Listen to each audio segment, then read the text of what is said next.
Georgia Virtue presents the Let Me Tell You Why You're Wrong podcast. This is episode 230. This week, we have Silence at Piedmont Park, Keeping Up with the Alex Joneses, college admissions, reparations at a Georgia community, wildfires are elitist, backing that fanny up, and the death of comedy. I'm Dave Roberts. With me is my cohort, writer, journalist, dog mom, and owner of the GeorgiaVirtue.com, Jessica Szilagyi. Howdy, Dave. Howdy. How was your week?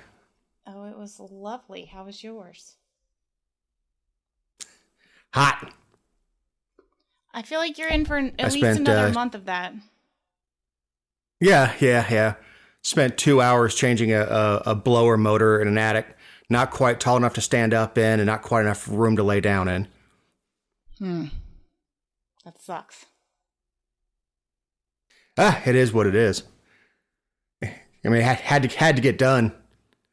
Like, how'd you get so fat working in attics? Well, because you sweat water, not cheeseburgers. Lord.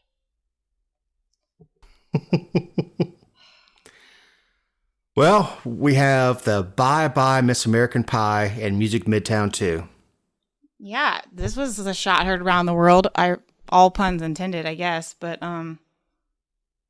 guns are to blame. Or Kemp, or Republicans, or the Constitution. Yeah, according to Abrams. Yeah, yeah. When I saw the headline, I thought it was going to be about COVID or monkeypox or something. No joke. So the idea that is being presented now, Music Midtown has not said anything about it other than we're canceling. They haven't made a statement one way or the other, whether it has to do with the new gun laws. There have been some cases where the Atlanta Botanical Garden was trying to bar people from bringing firearms, and they got the smackdown for it. Because it's not private property. Right, it is public property, as is Piedmont Park. Right. So the theory that Abrams and her folks are putting out is that artists were pulling out because they didn't want to be in front of an armed audience. Which is ironic because, technically that could be true, except that it could be because of all of the violence and everything that's happening in Atlanta. I mean, it's like a mini Chicago down there right now. Yeah, I mean, I wouldn't go ride. The only way to do Music Midtown is either, even like the ride share companies have a hard time getting close to the park, is to take MARTA. It's the only viable way. And I'm not riding MARTA unarmed. That's stupid. Yeah. And the fact is, who was it that had the guy come up and try to stab him on stage? Oh gosh, I don't know. When was that? And got smacked around for it. I can't remember who it was. It was a performer, but this guy came into the show with a knife disguised as a gun. Like, neither one of those items was he supposed to have in there. And he disguised a knife as a gun and went after this performer. I mean, he got the snot kicked out of him for it, naturally. But if that can get through, why shouldn't patrons be able to protect themselves? I mean, it's a great point. The question, obviously, is, we know that they are not allowed to prohibit people. We know that it's on private property. I don't know why Music Midtown would... Public. Yeah, sorry. Thank you. But I don't know why Music Midtown won't come out. Like, why do you think they're not asserting what the reason is? For the blowback, so to speak. But technically there is blowback right now. From all sides. A lot of it, honestly, from what we read in... on George Cheedy's column, was that it's not just the guns. It's everything else that goes around with it. Low ticket sales. People don't want to go. Besides it being a huge pain to get in and out of Piedmont Park on a day when you have hundreds of thousands of people coming in to a festival, Yeah, it has grown exponentially since it was started. And it's been years. It's been 15, 20 years since I went to it. And even in the statement that Music Midtown put out, it says, "We hope to see you next September," or something like that. So it's not that they're pulling out of Atlanta completely. No. I think festivals are having a hard time right now in places like Chicago, New York, Atlanta, places that you have uptick in violence. Look, the people who buy the expensive tickets are old middle-aged guys like me.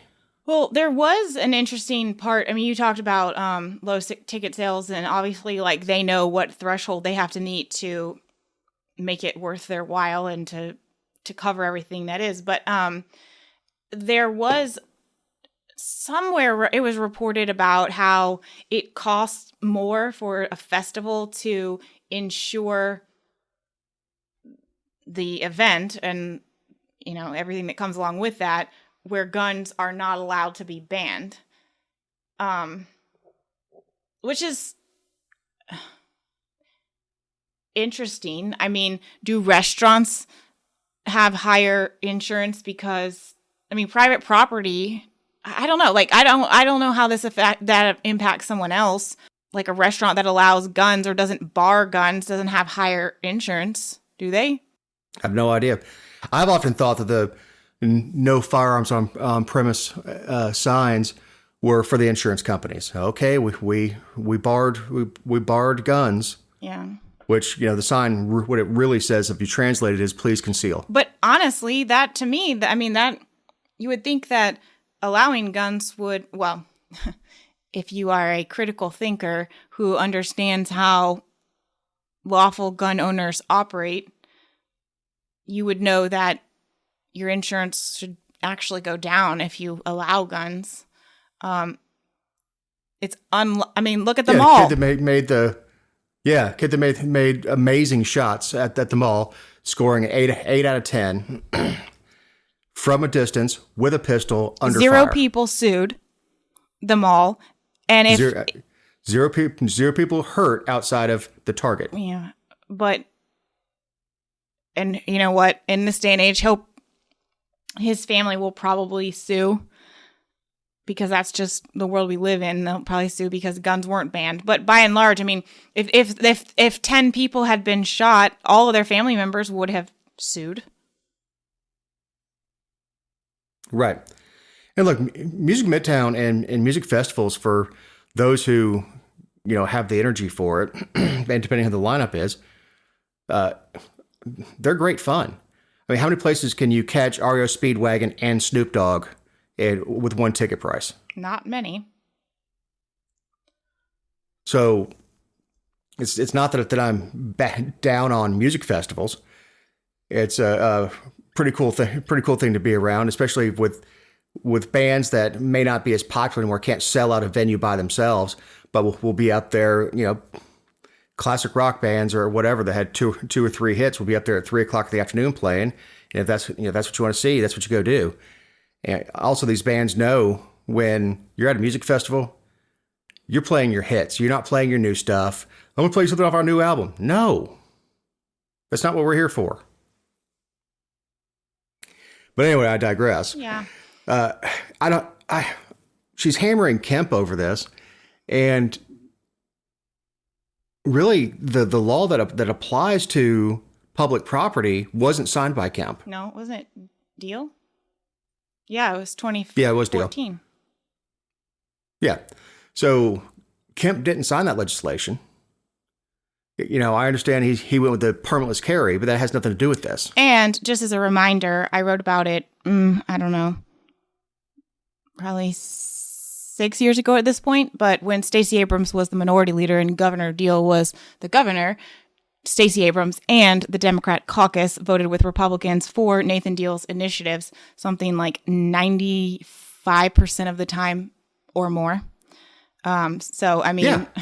No, the Democrats did not support the gun overhaul in 2014. I'm not suggesting that she supported it then and didn't now, but, you know, it was a Nathan Deal arm of the stuff, and she was mostly in his corner.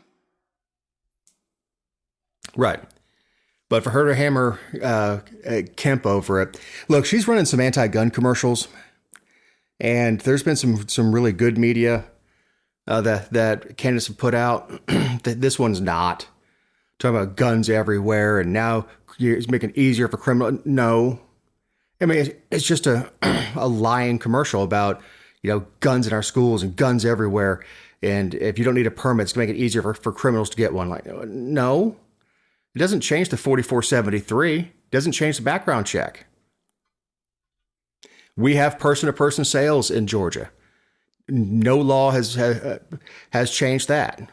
So it's still just as easy to go buy a firearm off of half a dozen websites and go and do a person-to-person transaction. It's perfectly legal. It has nothing that was in the permitless carry bill makes it easier for any person to get and own a firearm. No, it doesn't do anything.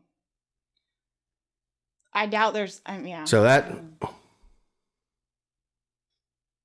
Yeah, I know what they're doing. I was about to say I don't get it, but I don't understand how people would listen to this stuff and go, "That's right.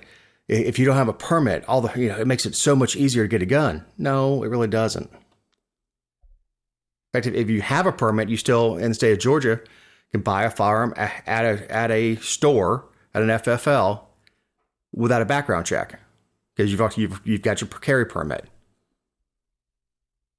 So arguably, the people who don't have a permit are using permitless carry.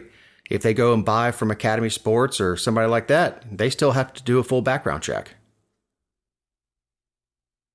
And if you have a name like mine, where there are a lot of Dave Roberts, it probably wouldn't come back immediately. You have to sift through a bunch of Dave Roberts to go, oh, okay, yeah, this guy's clean. Right. At least my background is.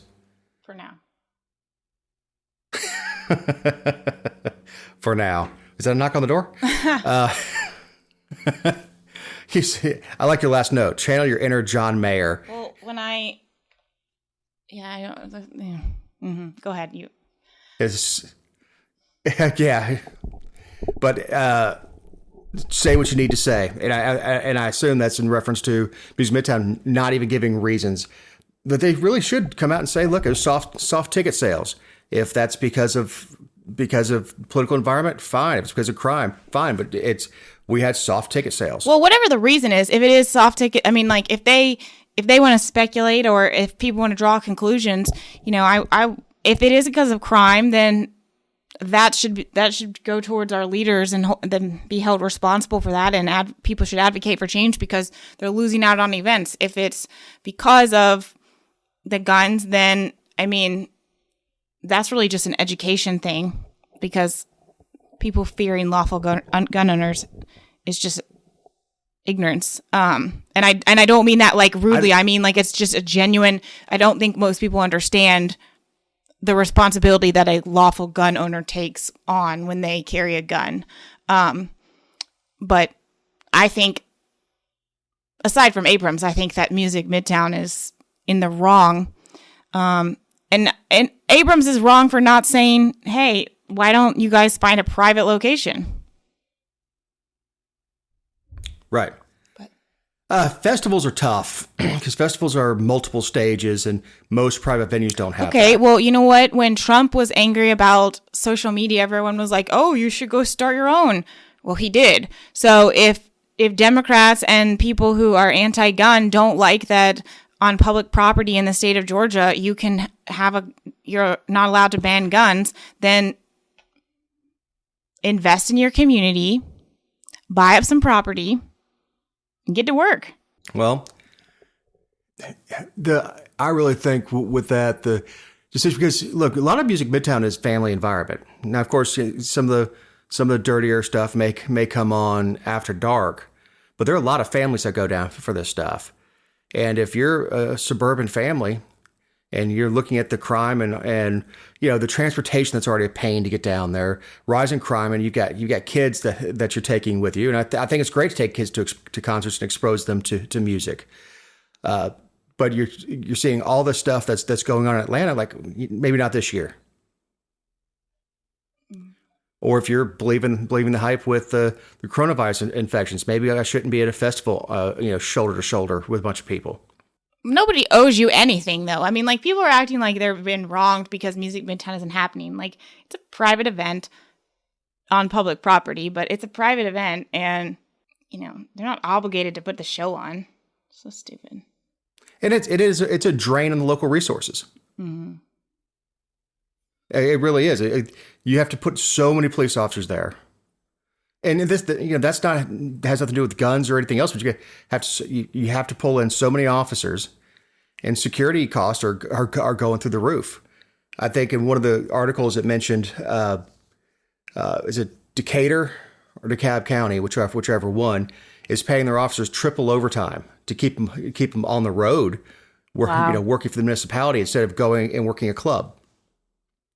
That's a lot of money. Dang. Yeah, and it's Music Midtown, where you may get this gig, for 3 or 4 days, whatever it is, once a year. You're gonna pick up triple overtime to work a shift and be at the same place and make more money. That's where I'd be. We're gonna say that until some officers picked up too many shifts and starts making poor decisions behind the wheel because there's he's just exhausted. So, Alex Jones ordered to pay Sandy Hook parents more than $4 million. Why? This is an interesting Okay, it story. is. It's very interesting. But do you know why it was a Texas jury? I believe if you sue somebody, you have to sue them in the municipality in which they reside. Oh, duh. My bad. It wasn't a federal suit. It was state. Right. So a Texas jury ordered, you can tell the article is written by The Hill, conspiracy theorist Alex Jones to pay more than $4 million. I guess they were looking for $150 million. But they could still get more. It's for they the can. Well, we'll get into it in a minute, but it was a defamation trial, which is what is a very interesting thing. Yeah. Here's the thing. What Alex said, and he admits what he was saying was wrong. He said he believed misinformation. He was reporting as fact that Sandy Hook was a red herring, that it didn't really happen. Here's the problem. He's allowed to say stuff like that. I mean, if by this time you don't know that Alex Jones is playing a character. I agree. So I was super intrigued by this because, I don't really consider him news, but just being someone with a public platform, and obviously we've talked about Guyton and their definition of defamation. But I looked up the elements for defamation in New Jersey, and it requires obviously a false statement, communication of that statement to a third party, fault of the defendant amounting to at least negligence, and then damages suffered by the plaintiff. And, I think obviously in civil suits, it's not beyond a reasonable doubt. I think it's the preponderance of evidence that it was more likely than not that it happened, or whatever. It's a legal standard that's much lower threshold. But to me, the part that is really interesting is the damages suffered by the plaintiff, because I don't know how you it's not a very popular opinion to look at parents and say, like, your damages are that your child was shot, in a national tragedy that has become a political point and a political token in different capacities. Like, the damages. I don't know how you could say, well, Alex Jones made it worse, because it's supposedly, I don't have children and I've never lost a child, but it is the worst thing that can happen to somebody. So how do you distinguish, well, this pain that I am experiencing is because of my child being murdered, and this pain I'm experiencing is because of Alex Jones? These Sandy Hook parents, I believe, are the same that were suing, I think, Bushmaster. Mm-hmm. They've turned to civil courts. And look, I have to believe this jury just didn't like Alex Jones. Alex Jones is not a likable guy. No, and what he got there were 2 other cases where he was sued where there were default judgments because he didn't show up. So I mean,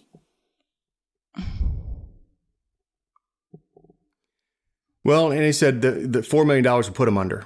And put InfoWars, is that his company? yeah, there's some. We'll put him under. They cannot absorb the hit. And I don't know what kind of liability insurance you have to carry for things that you say. Well, it's not easy to get insurance again, I don't like referring to him as the media, but by legal definitions and the First Amendment, the public is the media and the media is the public, and there is no distinction. So if you're talking about a First Amendment right to say things and where that line is drawn, he is the same for both. But it's not easy to get liability or an umbrella policy or an add-on to a policy you have to cover these types of things. Obviously with like the massive corporation that he had at one time, and certainly in 2012 when he was a little bit more popular, I guess, obviously because that was during the Obama administration. I'm sure that his insurance was better than it is today because he claims that, YouTube silencing him and other platforms has hurt his business, but well, I'm sure it has. So has what he said. Right. Look, if you allow this suit, if it's not overturned, will Gold Star families be able to sue Westboro Baptist Church? Oh, I don't know.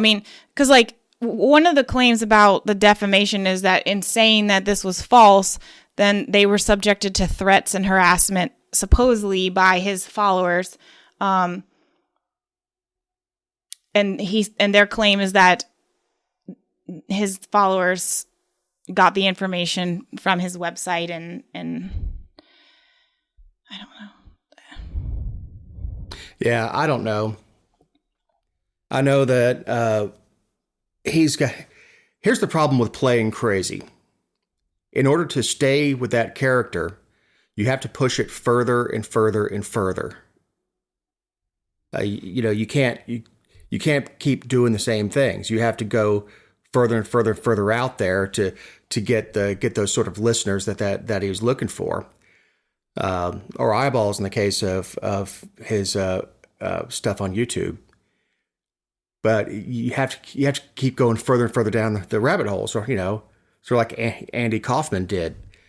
You have to, everything that you do that's nuts, you have to push it beyond that. And especially in the early days when people were wondering who this Alex Jones guy is, Joe Rogan would come to his defense like you guys don't understand. That's not the Alex I know.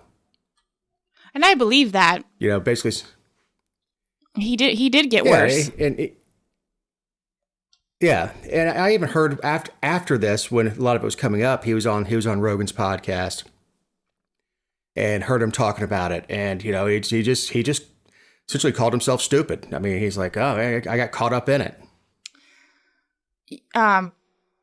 But I don't know where they're going to come up with what money's due. While we're recording, they are deliberating the punitive damages. So I don't, this very well may be answered by the time the show drops. Maybe not. Sometimes they come back with nothing after they've already awarded $4.1 million. Your congresswoman was happy. Did you hear that? No. She offered her support throughout the trial, but she praised the I don't think it's a victory because it's still $4 million, but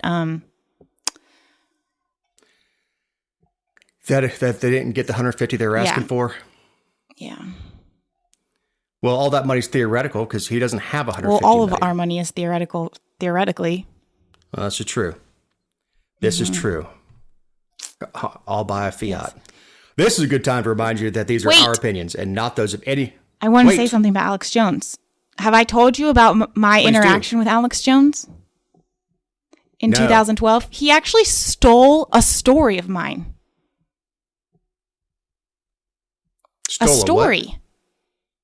He stole a story Yes. of yours. So and this is the story itself is for another day, but I got my fix on constitutional protections and really all in on the liberty movement because of a man named Andrew Wordies from the city of Roswell. He was known as the Roswell Chicken Man, and he took his life in 2012 after being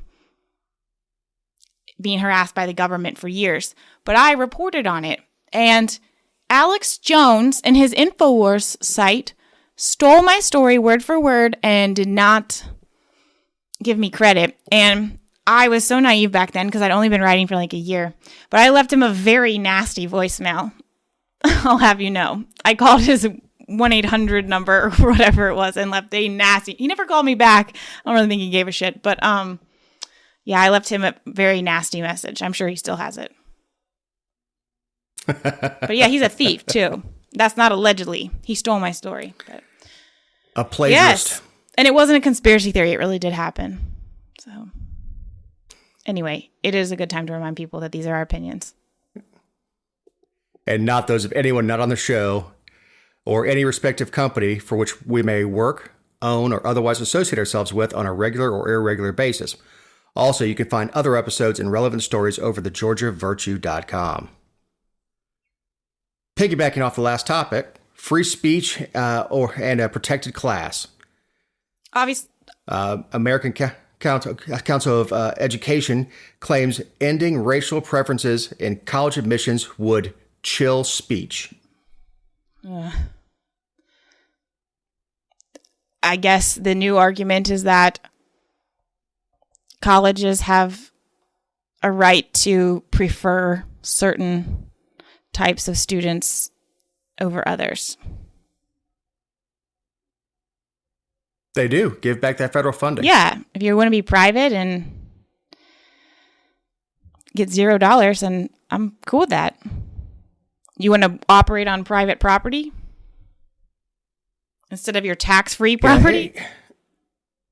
It's a bit of a stretch to say that admissions by race is chilling to speech. They're basically saying that people of color won't discuss their ethnic background, and that's chilling to free speech. During the admissions process, you write an essay and all that stuff. That you can't go into your racial you wouldn't be able to go into your racial background because they can't take that into account. I don't. That's a big leap to say that it's violating freedom of speech. Well, I mean, there's not really a whole lot of other arguments that can be made, you know. And Harvard claims that race-conscious admissions are necessary to create a racially diverse student body. I mean, if they say that and then they don't make the argument that they have the free speech right to X, Y, and Z, then their argument has to refocus to say certain races don't otherwise meet the admission standards and we wouldn't be recruiting them, so we have to do this. That's an ugly look. They don't want to do that. Right. I mean, they have quotas. Here's the thing. Yeah, it is. They're shadow quotas. You know, we've got too many Asians that are getting accepted. We've got to trim that back. Look, you've got to compete. You have to compete in the world. And that's what college is supposed to be about. It's preparing you for the rest of your life, for teaching you whatever you're going to do for the rest of your life. It's not about learning about diversity. No, if you go to Harvard, you're there to go to Harvard. You should be the best of the best. You should test the best, and you should have the best scores, whatever other admission standards they use. I know they use extracurricular activities and things like that. If you're going to Harvard Law, you're there to learn law, how to be a lawyer. So I don't know how you can take this idea that it's chilling to speech. No, the prospective student can mention growing up the inner city and the struggles and all that stuff, and it not be part of the admissions process. But, the essay is not about, your background as much as it is, let's see if this person can express himself. Well, and to me, it's just like money in campaign donations, and whether or not, I have the same position here. Money is free, it should not be limited. An individual should not be limited in how much they can donate to a candidate anywhere. It is your money. It is your way to offer your speech, your opinions, etc. I don't believe that extends to organizations or PACs or anything else, because we don't protect rights of organizations or PACs or groups. Our rights are for individuals, because individuals are the largest minority of people in the United States, because we are all individuals.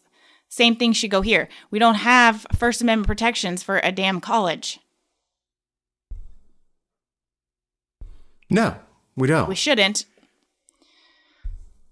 And they keep trying to come back to this idea of quotas, and they keep trying to go from a different angle every time.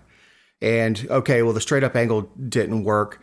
All right, let's say it chills free speech. There's anti-First Amendment for us not to be able to consider it the way we want to. So it is. I don't think it's going to hold water. You already have the newest justice, who she will not be part of this case. Yeah, because she's on the board. She sits on, she's on the board of regents or whatever it is. For Harvard. For Harvard, yeah. Since Harvard's part of it. So she's not even going to be involved in it. She's recused herself, which is the right thing to do. It is. It's absolutely the right thing to do. So I'm happy to see that. We already know how she would vote, and her not voting is essentially the same. The only thing that leaves is the possibility of a split decision. Well, and there's a libertarian-leaning, it's hard to believe, but libertarian-leaning law professor at UCLA, and he contributes to Reason a lot, but he's quoted in one of the articles saying that applicants would be perfectly free to say whatever they want, but universities wouldn't be able to make decision based on the applicant's race. Arguably, it shouldn't even be a question on a application. No, you couldn't. You can't apply for a job that way, or a housing application, or anything else. Right. Obviously, if you do a sit-down interview, it's kind of hard for me to hide what I am.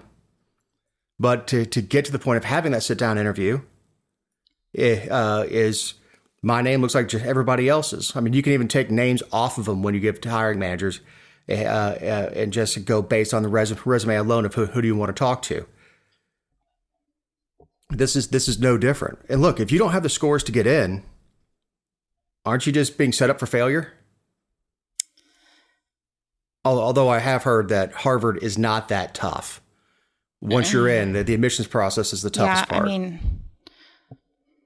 I'm sure it would still be hard. I'm sure it would still be hard for some people, but I agree with you that it's, they also don't want a bunch of people flunking. So there's one of those, it's like the athletes at regular schools. They don't want them to fail out. So the resources are made available. Correct. To succeed. Whether study groups or whatever else. You also have junior colleges that are around all these major universities.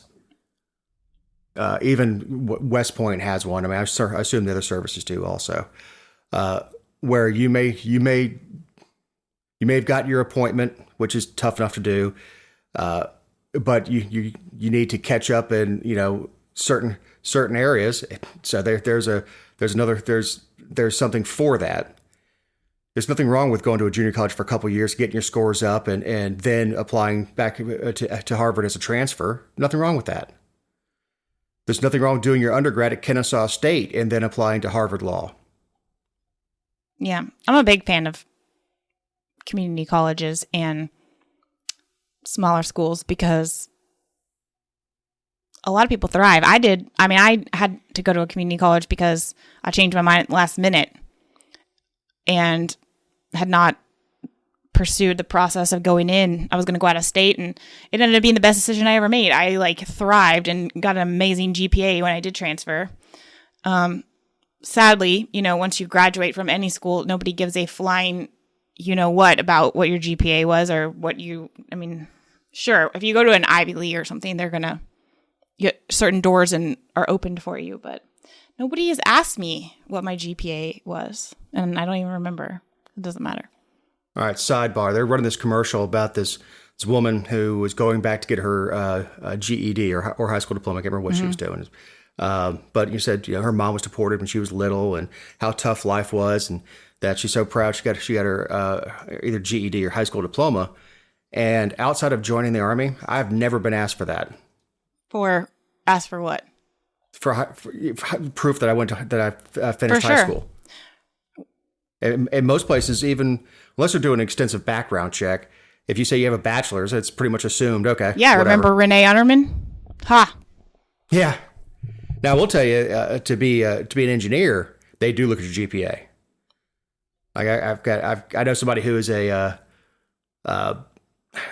he's some boss in aerospace, but he does a lot of the hiring. He goes through, and he's an engineer, and he's looking at the standards, and he was talking to his boss and said, I couldn't get hired by these standards. Like, these schools are turning them out. We want 3.8s and above. Huh. I mean, I don't. So technical fields, you may find some of that. Medical too. I think if you become a physician, when you're trying to, and law school, when you're trying to get those rotations as a physician or you're as an attorney, you're trying to get those clerk jobs. I think the where you graduated from, being within the club of the same alumni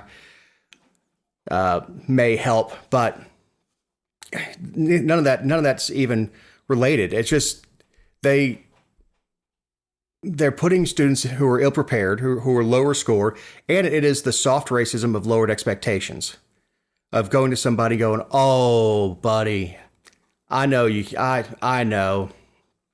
Well, like I said, you can't. If you don't do this, you have to say the argument is, well, why don't you have why is your current class only this percentage diverse? Why are you lacking in diversity? Why are there not as many women, or why are there lots of women? Like, depending on what school you're talking about. I mean, and the response is that they didn't meet the standards. That is okay. Well, then lower the standards will be the next argument. But these schools don't want to do that, so this is their only option. Or crazy thing, you take the names and any of the race information off the application before the admissions even looks at it, and they're just assigned a number.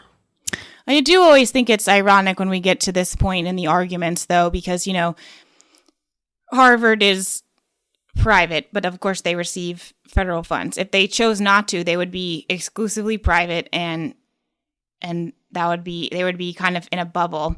And it has put the left in the position to say, well, if we're private, we should be able to do what we want. Oh, you mean like when people want to refuse service to others?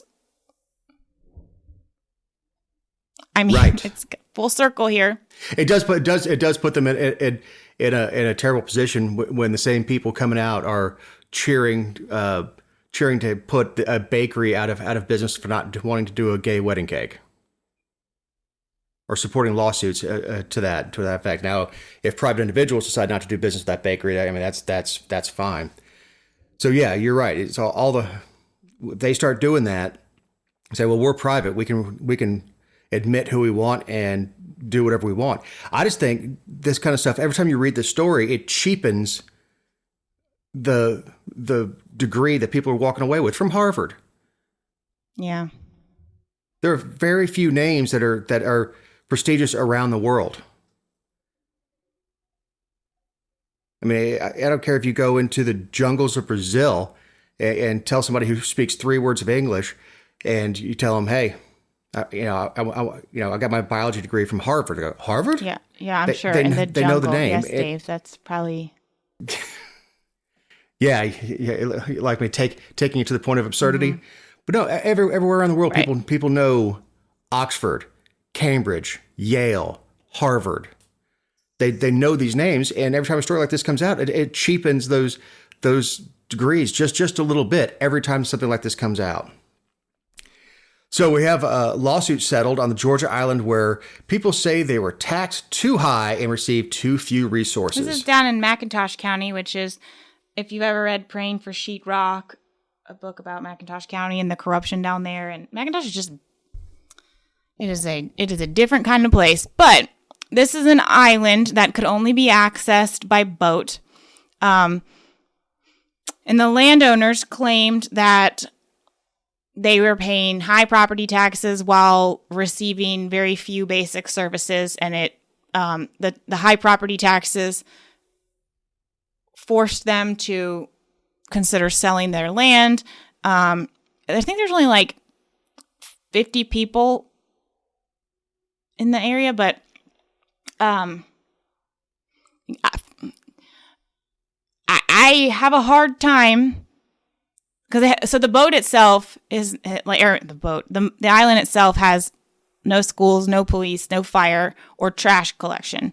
And the argument is that, well, these people have to pay for those things elsewhere in the county, like they pay because the land was McIntosh County. This was in court for some 7 years in federal court. It's a really interesting concept to me. I mean, I don't understand why you would think that if you live on an island that is only accessible by boat, that you would have those resources just sitting there. I mean, it's not a large island. I also don't understand. I mean, you might not have garbage pickup, but you've got to take your garbage somewhere. And I'm assuming that's in McIntosh County where there's a trash site or a dumpster. They have a compactor. Yeah. And my other thing is there's never been police or fire or schools on this island, and you chose to live there. Now, again, we were talking about something similar to this before the show. I don't support property taxes. I don't support the concept. I think it's it's the worst kind of taxation other than your income. It's horrible. However, we're all subjected to it, and so I can't talk about it in that bubble. But I would have, if you're going to choose to live there, you can't expect that, because just as much as you think that you're paying for services somewhere else, if they put those services on the island, either your taxes would go up tremendously to have a special service district, or everyone else would have to pay more so that you could have those services. I mean, right. And this is one of the few Gullah Geechee settlements left on the southeast of the country. The descendants are descendants of former slaves. There's a proud tradition in these communities. Okay, but they don't lack services because they're descendants of slaves. Right. But that's been the narrative. Right. Some of the stuff that the county has agreed to do, some of it's reasonable. Empty the compactor once a month. Now, again, empty the compactor. That means a truck has to get on a ferry and make a crossing to go and swap out essentially the dumpster of the can on the compactor. 25 to 30 minutes on boat each way. Right. And that's time that trash service is not running anywhere else. But I think once a month is probably reasonable if that is included in their county services. the offering to maintain their fire truck. The county will have to offer no-cost training for a volunteer fire department. So there's been lots of lawsuits that have kind of been morphed into this or branched off from this one too, including, I think it came out in maybe 2 years ago about the ferry landing boats, because they are state owned. They weren't accessible for wheelchairs and things like that. I mean, that I understand, especially if it's state property, and I mean, there's lots of reasons for that. But there's like 40 islands or 40 island residents ish, or their households. Some of them are single people, some of them are small families, but it's not like there's a ton of kids out there. Some of the people died while this was going on, but at one point they threw out 19 of the lawsuits because the people couldn't prove they owned property on the island. I mean, to me, that is like a loud message. If you have no proof that you own the property and you've not secured a mechanism to prove that over the years, and you're at the age where you're dying because you're so old, I'm inclined to think that I've never been to the island, but I'm inclined to think that it's not exactly the most developed place, and that the services that they're demanding aren't necessarily like appropriate for 40 people. Right. Part of it is a helipad. That's understandable.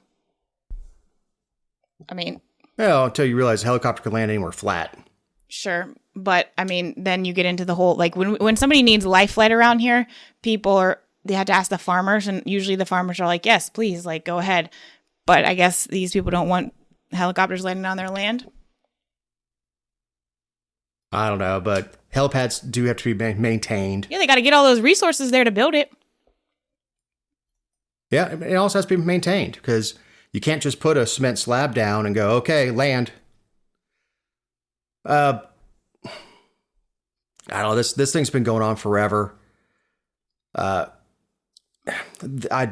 don't like the narrative, and you're right. If you don't like living on that island, and it's been that way since the end of the Civil War.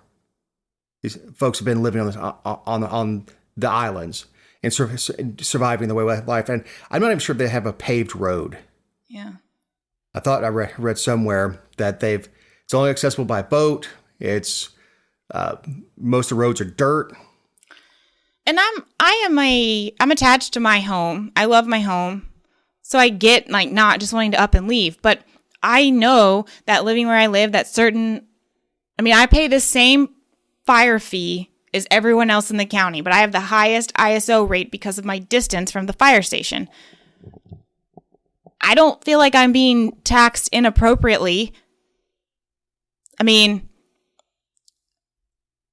just because my neighbor 2 miles up the road pays the same as me, and they have a lower ISO, which gets them a lower insurance rate, and they have a lower response time, doesn't mean that I'm being overtaxed.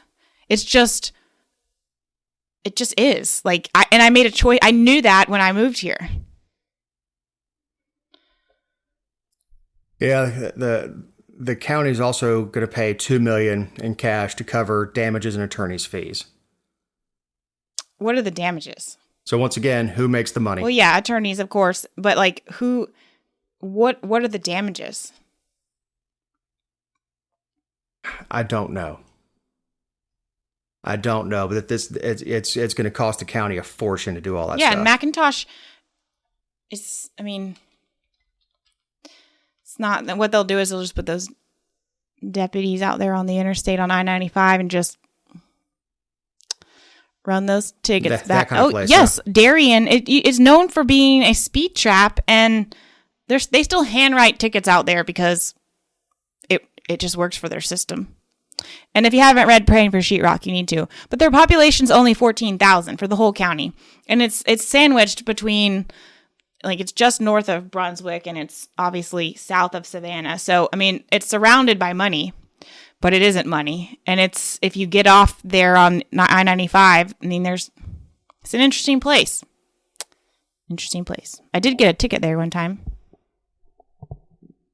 So you helped support the Geechee or whatever. I'm glad that you asked. No, I didn't. The day after I got the ticket, the person who wrote me a ticket sent me a message on Facebook and was like, "Hey, I really like your work." I went ahead and just threw out your ticket. It's a warning.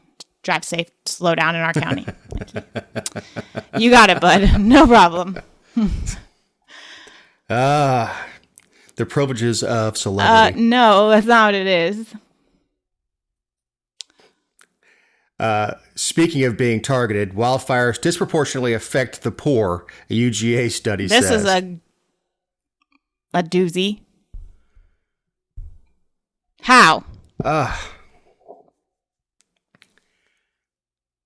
don't even know why UGA is doing this study. Why they would waste their time. Wildfires in Georgia are not. They happen, but that's we don't have what out west has. No, but they said that counties with moderate to high wildlife fire risk are more likely to have higher poverty rates. Well, yeah, because there's no freaking forests in highly populated. There's not a massive open piece of land in Alpharetta or Milton or Austell or Vinings. I mean, this is the dumbest thing I've ever. Not the dumbest, but it's pretty dumb. Yeah, and it's the same narrative that gets put out with every other story. Hurricanes disproportionately affect poor and minorities. Tornadoes, these things that happen that nobody can do anything about. It's not like we can bolster poor communities and say, okay, you no longer have a risk of forest fire. There's so many variables that go into it, and apparently these counties that have a lot of forest fires, it's hard to get fire insurance. Well, yeah. It's a lot easier to write fire insurance for somebody that lives in a neighborhood on 3/4 acre lots. Yeah. Surrounded by cement, where the likelihood is not going to jump from house to house, or even if it does, it's not going to blaze out of control into a forest fire. Well, and they said the interventions that have to be made are costly because it costs thousands of dollars or more to harden your home against a wildfire, or to hire someone in to come in and clear out and maintain vegetation and prune trees and stuff. Well, the reason that it costs, well, there's lots of reasons, but among the reasons why it's more expensive to live in a neighborhood or in a highly populated area is because somebody came in and put out the cost to clear the area and clear vegetation and prune trees and establish the property. I mean, if I buy a piece of land down here and it's just 5 acres of trees, I've got to clear some of it out or all of it. There's going to be a cost to that. Right. I don't understand. This is so right. And we have forest fires because we don't have small fires, because the brush isn't cleared out. But that's a different story. But I'm tired of hearing about the poor. It's not that I'm tired of hearing about the poor, but who gets really hit by things that are going on? Of course, it's the poor. Who gets hit by inflation? Well, is it Nancy Pelosi who might have to take her quality of ice cream down half a step? Or is it the person that was already feeding 5 kids hot dogs for dinner 3 nights a week?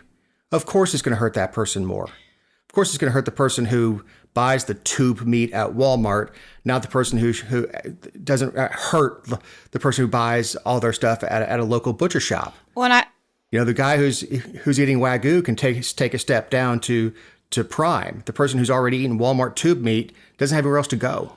Well, and I love how they made sure to mention that California has stepped in to prevent insurance companies from not renewing policies in areas that have been affected by a catastrophic wildfire. That's not the solution, because like in the paragraph before, they talk about how most states are dominated by a handful of insurance companies, giving homeowners few options if they need to replace a canceled policy. Well, here's a news flash for you. The reason that states don't do business in certain, or insurance companies don't do business in certain states is because the states have made it an awful environment for them to do business in. So if you prevent insurance companies from doing what is profitable, they're going to leave. Right. So really, Yeah, it's the absolutely. government that disproportionately affects the poor. Absolutely, it does. And it encourages the poor to stay poor. Idiots. Because ultimately, our government needs a permanent underclass. Well, sure, they can't. Well, not enough time to get started on Right. that. They can. Yeah, they could. Bread and circus. Look over here. Bread and circus. That other party over there wants to take it away from you. So anyway, once again, government's the problem. It's almost like a theme. I would say on the show, but throughout life. So Jessica, you have closing thought? Just wanted to bring up the newest Fulton County DA story, which is the, I guess, pursuit of a recall for, you call her Fani, however, Miss Willis. Some of the Trump backers are now working on a recall, which in Georgia, there's certain times you can do a recall. Like it can't start like within a year of the person being elected, and it can't start a year before their reelection because of the cost and all that. So basically there's like a 2-year period. So coming up in January so they're starting the process now. I don't know. I mean, look at what happened with Gavin Newsom. Like they did all that work, got so much momentum behind it, and he still won re-election. Because you don't just do the recall and then get them out of office. Hopefully they know that, but a lot of people don't know that. You have to recall and then have people to run, and it's Fulton County. I mean, she's the only one that ran against Paul Howard. Yeah, there's special stipulations, like you said, on recalls for different. She's in a state position, but like local officials, you can't just recall them because you don't like the way they vote. They have to do something that violates their oath or their ethical code. Right. So while that argument could be made for her, and I don't care if she pronounces Fanny. It's Fanny. Fanny's funnier. Well, the thing with the judge, that thing that just came out about him, hammering her and saying she can't even handle part of her own investigation and inquiry. Of course, that is like the most compelling thing against her right now, because there's a lot of things that I don't like that she's done, but she hasn't been in office to she hasn't been there that long. To me, I think it's premature. Obviously, it's politically motivated because she's going after Trump people. So Trump people are like, well, we're coming for you. And it's just this goat rodeo that keeps going around in circles. But she hasn't done anything definitive other than the thing with Burt Jones that could truly constitute legitimacy for this. Yeah, but that one's going to be tough. That I don't think, like you said, there's enough evidence going in there. That one's tough because should she have done it? No. But even the judge said, you may not have explicitly violated any of the laws. You still shouldn't do this. It's hard to take that and turn it into a recall effort. And look, recall effort's going to use a lot of manpower, a lot of money, and ultimately it may fail, or she may get recalled and then still win re-election. Right. And all it's going to do is spend a lot of money that could be otherwise spent on finding and recruiting, totally, for that matter, someone to run against her. Start now. It's Fulton County.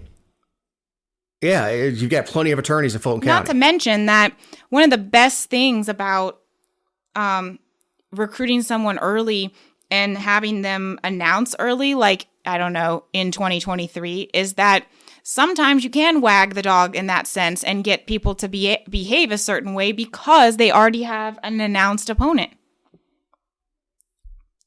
Right. It's also marking your territory. Is in political campaigns, and I know you know this, there's a phase where you're kicking stuff around. You put together a team and you start seriously looking at running for this office. And the first question that always comes up is who else is running for that office?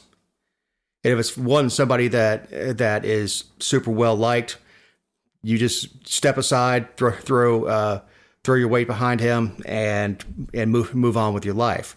Or you find out that, yeah, that person's got a political machine. There's no way we're going to beat him on a shoestring budget. You just simply bow out and keep your mouth shut. So when you get out and you mark your territory and say, look, I'm stepping in here. I'm running for this office. You scare off a lot of people that would just be noise in the conversation when you have a legitimate person running. All right. I think anyway, the local races and the state races that I've been involved in, that conversation comes up. And then, Fanny knows somebody's coming for her. Right. All right. So half a century may be the end. SNL may be going away, Saturday Night Live. What? It hasn't been truly funny in years. They did this weird twist where in the early years, when SNL came about, it was a bunch of comedians and sketch comedy guys that kind of just got together at Second City, which is Chicago, at a improv club or something like that. And they started kind of doing this stuff. And there was a young executive that saw the potential in it and got the worst slot you could possibly get on Saturday night, right before used to show the flag and do the national anthem, and they were off air, the 11:30 time slot. And they came in, then with the musical guests, they got the mixture of comedy with rock stars, which made them cool. But lately it's turned into nothing but political stabs. And to the extreme, too. I mean... Yeah, they've always made fun of, when it came on the air, Ford was president. But they would make fun of Ford. They made fun of Jimmy Carter. They made fun of Reagan, Bush. I mean, made fun of Clinton. There was an episode in the 90s where Clinton goes running on a jog into a McDonald's. And then he's talking to people about redistributing wealth and going and grabbing people's burgers off their plates and taking a bite and putting it back down and say, this is how taxes work. And it was great. It was hilarious. They weren't making a political point. They were being funny because Clinton was known to like fast food. But Lorne Michaels' contract has not been extended. Pete Davidson is gone. He's actually a really talented writer, comedy writer. He kind of went over the deep end. Of course, the most thing he's famous for doing is Kim Kardashian. Mm-hmm. But a lot of the stars are headed out. And look, there were a lot of funny things that went through that show, but it got to the point where I'd DVR it and skip through to the news and laugh at that and then shut it off. I think a lot of people got to that point too, which is sad because, I mean, there used to be some where you would be like crying, laughing. Yeah, the one where the two news anchors would read each other's jokes at each other, and it's a white guy and a black guy. And the whole idea was, I haven't read any of these yet, and Colin Jost would just read it and die laughing. Go, do I really have to read this? Yeah, man, you got to read it. And it's one of those that, would bring tears to your eyes laughing at it, but that happened once a year. Right. And even some of the stars said 50 is probably a good time to stop. So I know it's not be heartbreaking for anybody to not have that, to not sit up at 11:30 on Saturday night, but it's certainly ran its course, I think. So, for Eric Cumby, our editor, for Jessica Slodgy, my partner in this endeavor, I'm Dave Roberts. Have a great week.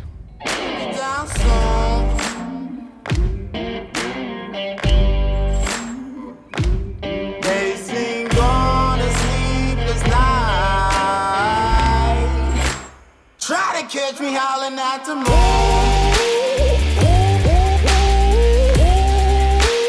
Trying to catch me howling at the moon. Trying to catch me howling at the moon. Trying to catch me howling at the moon.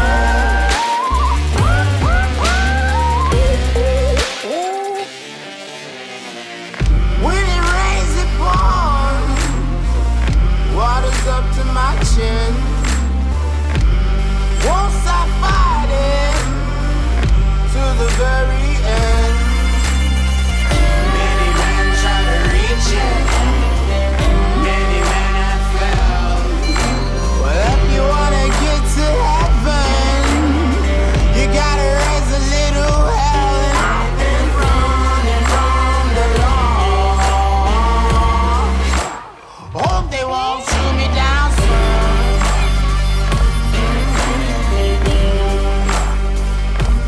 Facing on a sleepless night.